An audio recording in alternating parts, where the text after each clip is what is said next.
RPTKS yang dapat dipertanggungjawabkan oleh pihak kelurahan dan kecamatan. Nah, jadi di garis bawahinya yang poin ini Bapak Ibu bukan berbentuk SKTM.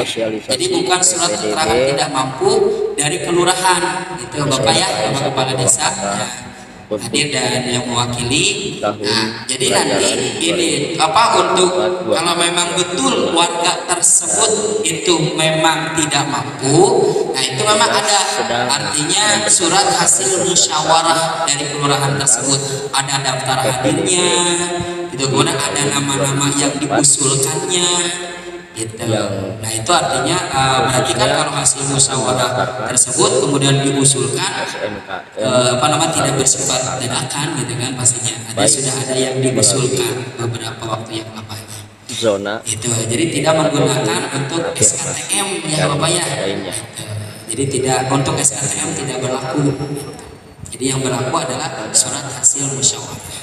Itu beda hari ini. Selanjutnya Pak dihadiri. Nah ini Bapak Ibu yang mungkin jadi pertanyaan Bapak Ibu semuanya untuk penyaluran CPD KETM ekstrim ya. Jadi Bapak Ibu hadir di tahun ini tuh ada istilah CPD KETM ekstrim. Nah ini langsung dari Kepsesjen, keputusan Sekretaris Jenderal ya. Ini Mendikbud langsung. Nah kalau di sini alurnya dari Disdik itu menyampaikan data penyaluran dari 14 Mei 2024 langsung dikoordinasikan kepada cabang dinas di tanggal 15 Mei 2024, kemudian dikoordinasikan kepada sekolah tujuan di tanggal 16 Mei 2024 seharusnya, kemudian diinformasikan kepada sekolah asal SMP atau MTS, diinformasikan kepada orang tua di tanggal 17, 20, 21, 22. Tapi kan belum ada ya kalau waktu kemarin belum sekarang.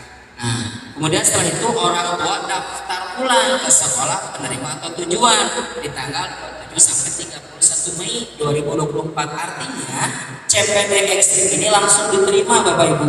Tapi tetap untuk prosesnya di SMK 1 Purwakarta tetap nanti kita akan mengadakan verifikasi, jadi bukan seleksi, verifikasinya apakah anak tersebut buta warna atau tidak, gitu kan, kemudian kelengkapan dokumennya, gitu ya.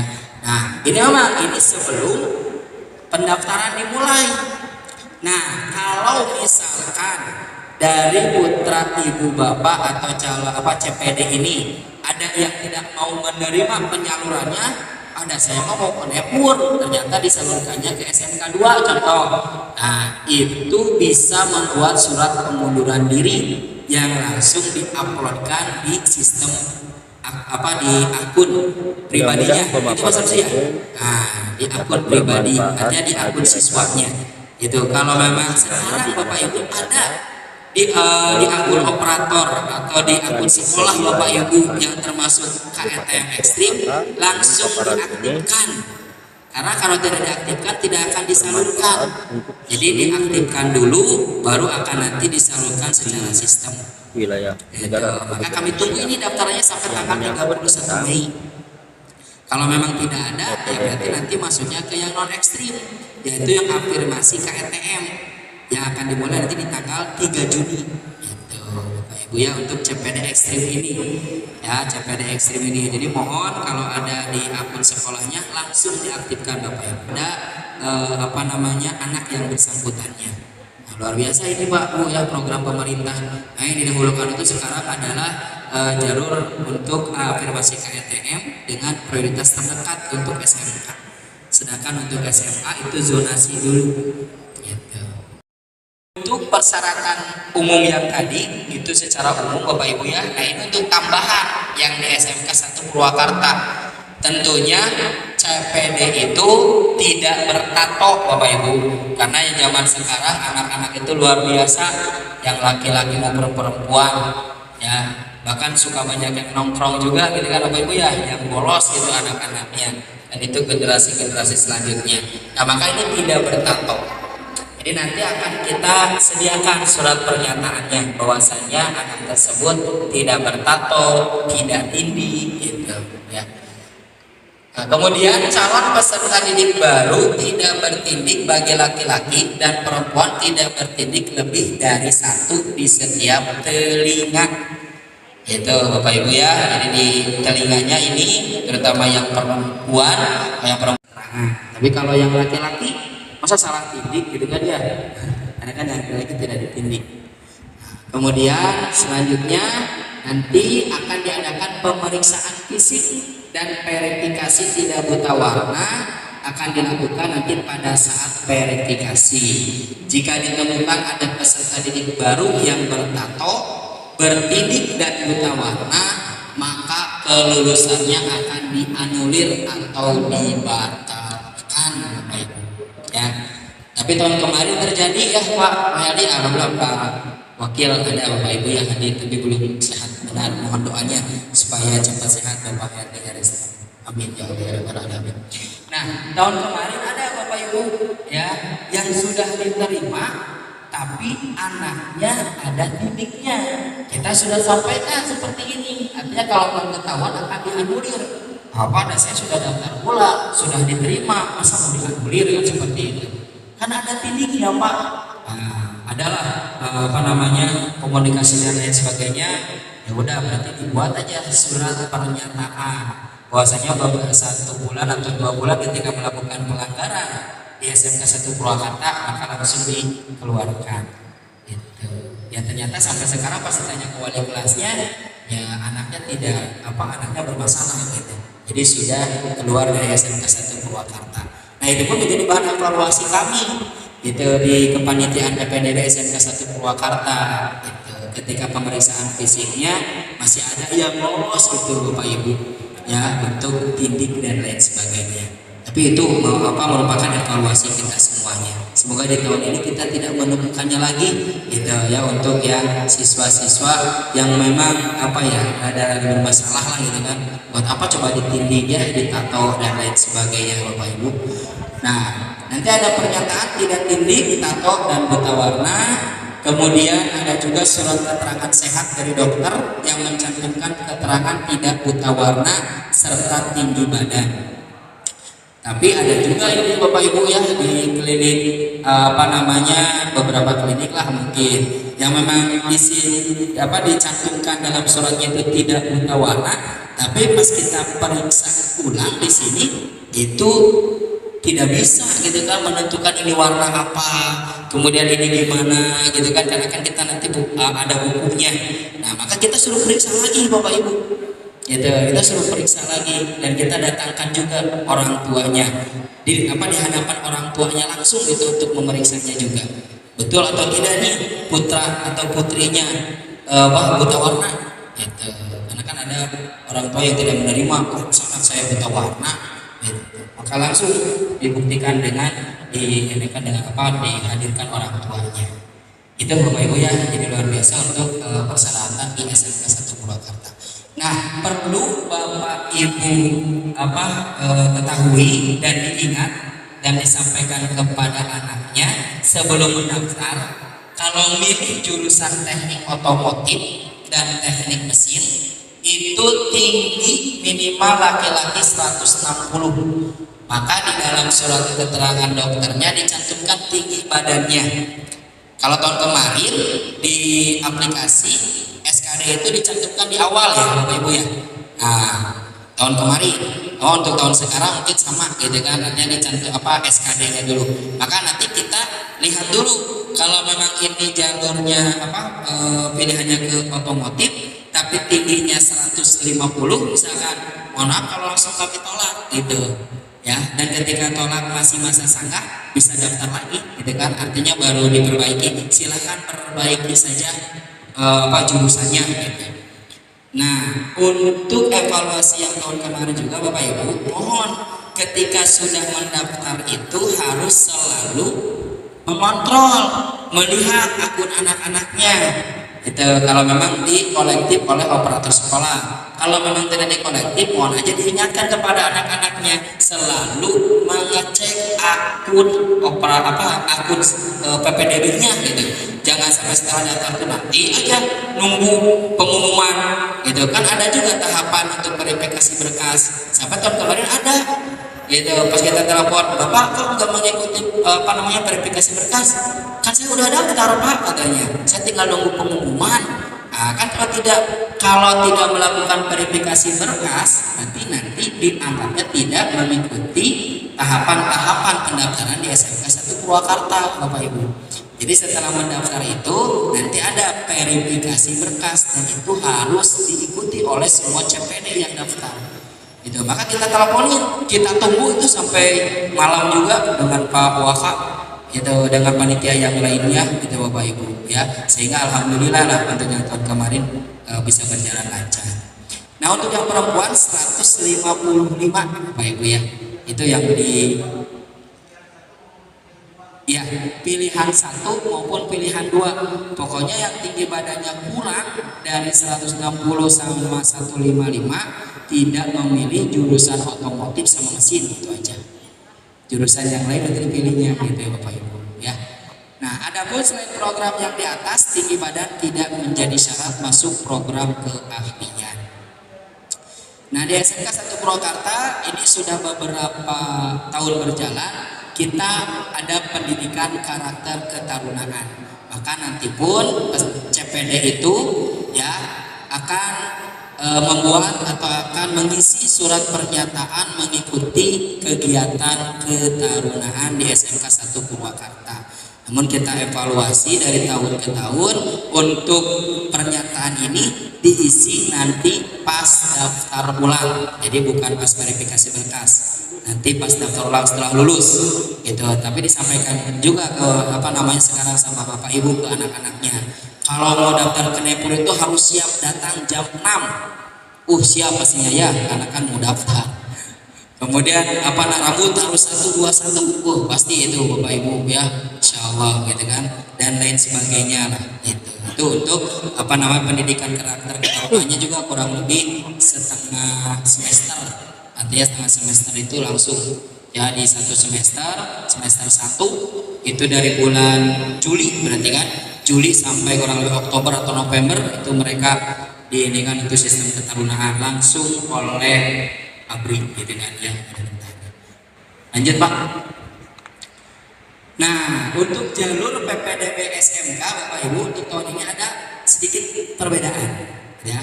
Yang pertama ini ada afirmasi itu dibagi 2, ada KETM dan PDBK. Kemudian prioritas terdekat, perpindahan tugas orang tua atau anak guru ya, atau juga anak tenaga kependidikan. Kemudian prestasi nilai rapor dan prestasi kejuaraan. Nah ini ada beberapa yang bukan hilang sih, disatukan gitu ya. Yang tahun kemarin kan ada persiapan kelas industri, nah sekarang disatukan dengan prestasi nilai rapor. Jadi semuanya di prestasi nilai rapor. Selanjutnya Pak. Nah untuk jalur afirmasi, nah ini mah untuk persyaratannya ya Bapak Ibu sama dengan yang tadi sebetulnya. Nanti diperuntukkan bagi calon peserta didik yang berasal dari ekonomi tidak mampu ya Bapak Ibu. Tolong yang KETM ini yang betul-betul tidak mampu gitu kan ya, kasihan gitu kan. Ada juga KETM tidak mampu tapi pas verifikasi berkas pakai gelang ya. Kemudian waktu dulu itu pernah ada visitasi rumah, pas kita visitasi ke sananya ada 1 mobil, 1 unit mobil, 2 unit motor, itu KETM Bapak Ibu. Itu luar biasa, waktu itu ada visitasi ke rumah kan waktu itu gitu. Nah kalau sekarang luar-luar didikan lagi untuk KETM itu. Nah kemudian peserta didik yang berkebutuhan khusus ke PDBK. Nah ini pun yang PDBK itu Bapak Ibu tidak semuanya diterima oleh kami gitu kan. Kalau memang betul-betul yang harus sekolah di yang sekolahnya khusus gitu ya. Nah, tapi kalau yang memang masih bisa dilihat, kemudian masih mampu dan dikondisikan kepada program keahlian masih bisa gitu dan memenuhi syarat, nah berarti seperti itu gitu Bapak Ibu ya. Jadi untuk yang PDBK ini. Nah, kemudian nanti PDBK itu meliputi penyandang disabilitas dan anak cerdas istimewa ataupun CIBI ya, dan bakat istimewa. Nah, nanti tentunya dibuktikan dengan kepemilikan dokumen program penanganan yang tadi seperti KIP ya dan lain sebagainya. Kemudian untuk yang berkebutuhan khusus ini tentunya ada surat hasil diagnosa dari penilaian kekhususan ahli psikolog atau tenaga medis. Nah, kuota jalur afirmasi ini 20% Bapak Ibu. Tapi dibagi dua, KETM 15%, PDBK 5%. Itu ya untuk jalurnya.